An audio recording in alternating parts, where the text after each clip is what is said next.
اللہ کے نبی نے فرمایا کہ 30 کے قریب لوگ ہوں گے جو نبوت کا دعویٰ کریں گے، اور وہ سارے کے سارے دجال کذاب ہوں گے۔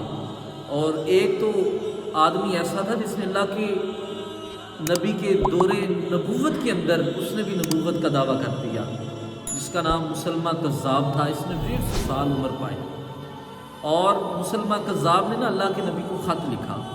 خط میں کہا کہ مجھ سے معاہدہ کر لیں۔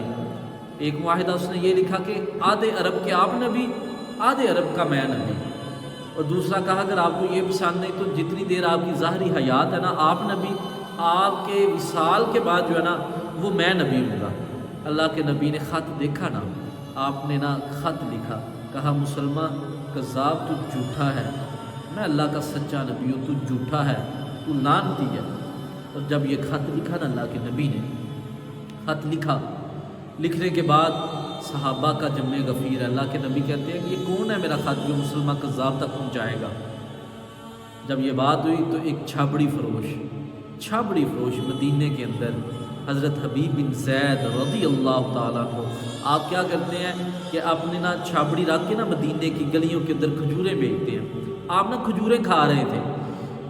اور جب اللہ کے نبی نے کہا نا میرا خط کون مسلمہ کذاب تک پہنچائے گا، تو حبیب بن زید کھڑے ہو گئے، کہا اللہ کے نبی میں آپ کا خط مسلمہ کذاب تک پہنچاؤں گا۔ جب آپ یہ بات کہی نا تو آپ کے منہ سے کھجوریں نکل کرنا صحابہ کرام کے منہ کے اوپر گری۔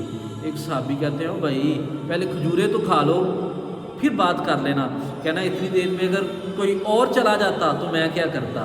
حضرت حبیب بن زید رضی اللہ تعالیٰ عنہ آپ کو اللہ کے نبی نے خط دیا، خط دینے کے بعد اپنا نیزہ دیا، گھوڑا دیا، اور کہا حبیب بہادروں کی طرح جانا، بہادروں کی طرح جانا۔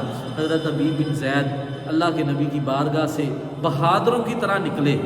جب نکلے مسلمہ کذاب کے پاس گئے، مسلمہ کذاب بیٹھا ہوا ہے، حضرت حبیب بن زید گئے، جا کر آپ نے گھوڑے کے اوپر بیٹھ کے نا نیزہ پکڑ کے زمین کے اندر پوست کیا۔ جب نیزہ پوست کیا نا حبیب بن زید نے تو مسلمہ کذاب نے دیکھا، کہا کون ہو تم؟ کہا تمہیں ہماری شکل سے نہیں لگتا ہم محمد عربی کے غلام ہیں، ہم محمد عربی کے غلام ہیں، یہ خط پکڑ، میں تیرا خط لے کر آیا ہوں۔ مسلمہ کذاب نے جب پڑھا نا خط، اور اس وقت کے جو لوگ تھے وہ خط کیسے پڑھتے تھے کہ لوگ سامنے بیٹھے ہوتے تھے، اور بادشاہ جو تھا وہ خط خود نہیں تھا پڑھتا، اس کا کوئی غلام اونچی آواز میں پڑھتا تھا۔ جب اس نے خط پڑھا نا تو اس نے اللہ کے نبی نے لکھا مسلمہ کذاب تو جھوٹا ہے، تو کذاب ہے۔ جب سب لوگوں نے سنا نا مسلمہ کذاب اٹھ کر حضرت حبیب بن زید کو کہنے لگا تیرے نبی نے مجھے جھوٹا کہا ہے، تمہارا کیا خیال ہے؟ حضرت حبیب بن زید آپ کے 12 بچے ہیں آپ کے، کہا اللہ کے نبی نے سچ کہا ہے، اللہ کے نبی نے جو کہہ دیا اس میں کوئی گنجائش ہی نہیں، تو جھوٹا ہے، تو کذاب ہے۔ حبیب بن زید کو کہنے لگا مسلمہ کذاب ذرا پیچھے مڑ کے تو دیکھو۔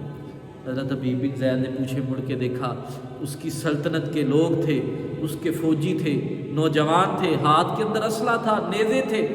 حضرت حبیب بن زید نے مڑ کے دیکھا، اس نے کہا مسلمہ کذاب تمہیں پتہ ہی نہیں میرے 12 بچے ہیں، کوئی دودھ پی رہا ہے، کوئی چلنے پھرنے کے بھی قابل بھی نہیں، تو میں نے ان کو نہیں دیکھا، تیری فوج کو کیا دیکھوں؟ مسلمہ کذاب نے نا غصہ آ گیا، اس نے کیا کیا پھر تمہارا کیا خیال ہے؟ حضرت حبیب بن زید کہتے تم جھوٹے ہو، تم لعنتی ہو، میرا نبی سچا ہے۔ حبیب بن زید نے جب یہ کہا نا مسلمہ کذاب نے نا تلوار پکڑی، حضرت حبیب بن زید کی بازو کے اوپر لگائی کہ بازو علیحدہ ہو گیا، پھر کہا بتا اب تیرا کیا خیال ہے؟ کہا کوئی خیال نہیں، تم جھوٹے ہو، لعنتی ہو۔ پھر اس نے دوسری ضرب لگائی، حضرت حبیب بن زید کا دوسرا بازو اتار دیا، اور پھر حضرت حبیب بن زید کی ٹانگیں اتاری گئی، پھر آپ کی آنکھوں کو اندر نیزے کھبوئے گئے، اور پھر آپ کا ناک کاٹی گئی۔ جب آپ کی ناک بھی کاٹ دی گئی، حضرت حبیب بن زید رضی اللہ تعالیٰ عنہ آپ کو شہید کر دیا گیا۔ اللہ کے نبی مدینے کے اندر بیٹھے ہوئے ہیں، آپ کی آنکھوں کے اندر آنسو۔ کہا صحابہ میرے حبیب بن زید کو اس مسلمہ کذاب نے شہید کر دیا ہوا ہے، اور کہا کہ حبیب کے لیے نا اللہ تعالیٰ نے یہ میرے نام کے اوپر شہید ہوا ہے، میری ناموس کے اوپر شہید ہوا ہے، تو اللہ تعالیٰ نے جنت کے سارے دروازے حبیب کے لیے کھول دیا ہے. حبیب بن زید کے لیے کے سارے دروازے کھول دیے گئے ہیں. حضرت حبیب بن زید، آپ کی ماں حضرت عمارہ رضی اللہ تعالیٰ عنہ، آپ تک جب یہ خبر پہنچی کہ حضرت حبیب بن زید کو شہید کر دیا گیا، آپ نے ہاتھ اٹھائے، کہا یا اللہ تیرا شکر ہے، میں نے تو بیٹے کو دودھ ہی حضور کے لیے پلایا تھا، میں نے تو بیٹے کو جنا ہی حضور کے لیے تھا، یا اللہ تیرا شکر ہے، حضور کے نام پر ہی میرا بیٹا قربان ہو گیا.